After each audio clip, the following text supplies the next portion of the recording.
یعنی ببین به این لازانیا فقط باید یک کلمه گفت، اونم باید گفت واو.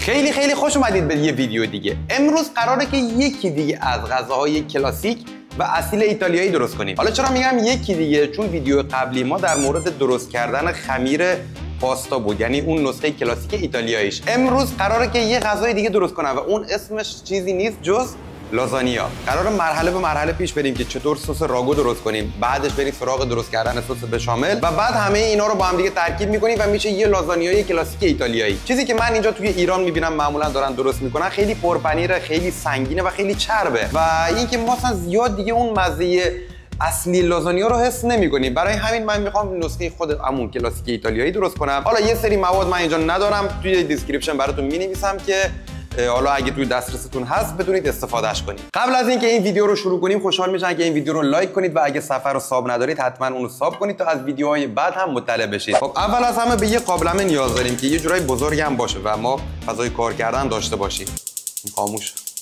با روغن زیتون شروع میکنم. چیزایی که اینجا میبینید پیاز، کرفس و هویجه که اینا رو خرد کردم، نیازی به ریز خرد کردن هم نیست. حالا میخوام همه اینا رو به قابلمه اضافه کنم. حدود 10 دقیقه من اینا رو تفت میدم تا سبک بشن. نسخه اصلی درست کردن راگوی ایتالیایی، اون حالا کلاسیکی دارن درست میکنن، از پانچتا که میشه گوشت شکم خوک و شراب سفید و قرمز استفاده میکنن، یعنی شراب سفید یا قرمز استفاده میکنن. خب اینجا که ما توی ایران هستیم و فکر نمیکنم همچین چیزی ما در اختیار داشته باشیم، حالا به غیر از اون شراب.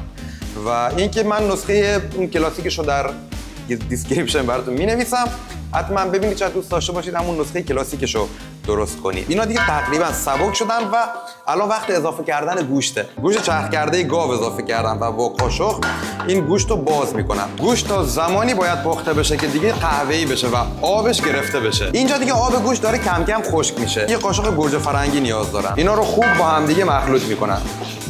پوره گوجه فرنگی دارم، دقت کنید این فرق میکنه با رب گوجه.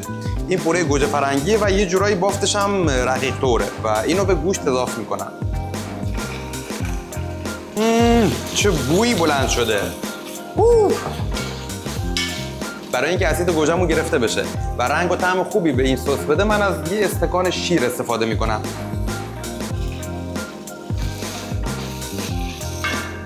بعد از همه کارهایی که انجام دادیم حالا باید دیگه آب اضافه کنم.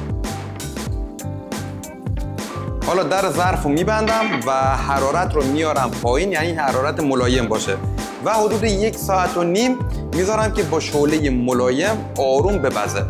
خب من اینا رو یه خورده جمع و جور کنم و بیام خدمت. یه چیزی رو در نظر بگیرید که این سس راگو اصلا نباید غلیظ باشه، باید رقیق باشه که ما راحت بتونیم بین لایه‌های لازانیا اونو بریزیم و پهنش کنیم. و اینکه اگه دیدین در آخر این سستون غلیظ شده، یه مقدار آب جوش روش بریزید که همدمای خودش باشه و بعد اونو مخلوط کنید و بین لایه‌های لازانیاتون بریزید. خب الان نیم ساعت دیگه مونده که پخت راگوی ما تموم بشه و توی این نیم ساعت من فر رو میذارم روی دمای 190 درجه سانتیگراد تا گرم بشه. در آخرم مزه دارش میکنم. مقداری فلفل، نمک و جوز.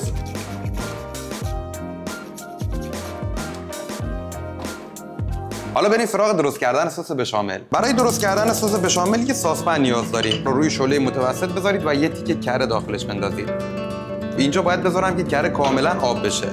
همین که کره‌تون آب شد، آرد اضافه کنید. حالا حدود 1 دقیقه هم میزنم. بعد شیر همدمای محیط رو کم کم اضافه میکنم و همینجور هم میزنم.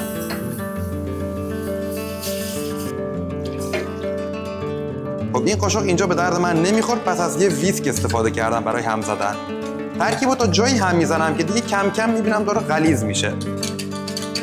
حالا پنیر پارمزان اضافه میکنم و مجدد اونو خوب هم میزنم. بعدش نوبت میرسه به مزه دار کردنش با فلفل سیاه و مقداری نمک. مهمتر از همه جوز هندی. یه مقدار دیگه هم بزنم و دیگه تقریبا میشه گفت آخراشه. این دقیقاً همون غلظتیه که من دنبالشم. ببینم مزه‌اش چطور شده.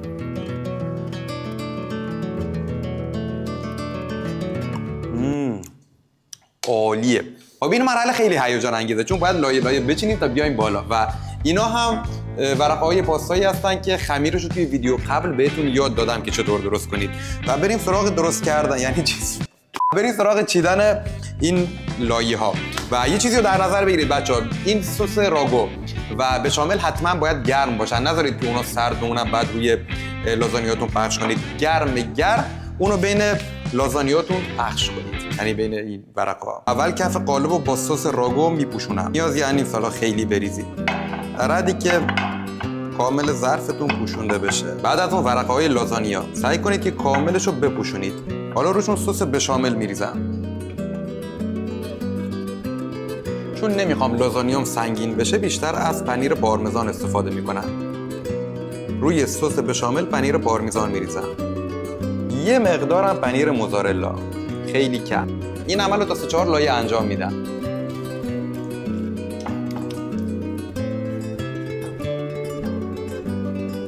برای لایه بالایی فقط از سس بشامل استفاده میکنم و دیگه اینجا خبری از ریختن راگو نیست. در آخر هم روش با پنیر پارمیزان و یه مقدار موزارلا میپوشونم. برای اینکه لازانیا پخت بهتری داشته باشه و لایه‌های بالایی خشک نشن، اونو با فویل آلومینیوم میپوشونم و این دیگه میره توی فری که از قبل گرم کردم با دمای 190 درجه سانتیگراد به مدت 40 تا 45 دقیقه. بعد از اینکه زمان 45 دقیقه پختمون تموم شد، فویل رو از روی ظرف میکشم و میذارم روی گریل بالا، یعنی حرارت از بالا بیاد تا روش طلایی بشه. فکر کنم حدود 10 دقیقه برای این کار کافیه. خیلی خوب، لازانیای ما دیگه تموم شده و فقط ببینید که چه شاهکاری شده.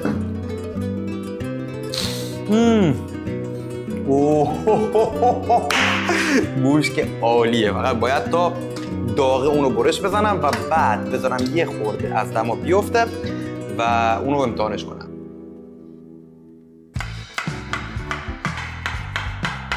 اینجا رو ببینید چه بویی داره و جای همگی خالی.